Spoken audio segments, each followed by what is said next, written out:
Luke, you brought up a good point. This fourth quarter program isn't for everybody, meaning that if they're a customer that can barely make their payment, maybe never even seen them, some dealers will only offer this to prior customers and say, look, this program we offer is only for our prior customers because you know them. The biggest thing I hear is, Bill, I hate your fourth quarter program. I'm never doing it, so I'm not using TaxMax at all. But we have four parts of our program. If you don't want to use the fourth quarter program, you could still use the other three parts. So that's another big misconception. But if you do a fourth quarter deal, it's not a zero down promotion. That's another mistake that people think. I'm going to take nothing down and then just get $5,000 in March. That deal's going to fail. They have to meet your normal underwriting criteria. They have to have money down. And what I usually suggest is when all right, Luke, I'm going to sell you this car and here's the keys.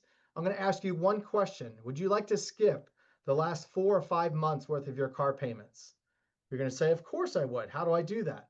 Well, I can estimate your tax return and take a small portion of your future tax refund. Is that something you'd like to do? Doing that will shrink the term by 15%. So if you have a 40-month deal, or let's say a 50-month term, and now you can shrink this to a 43-month term, that customer saves 7 months worth of payments.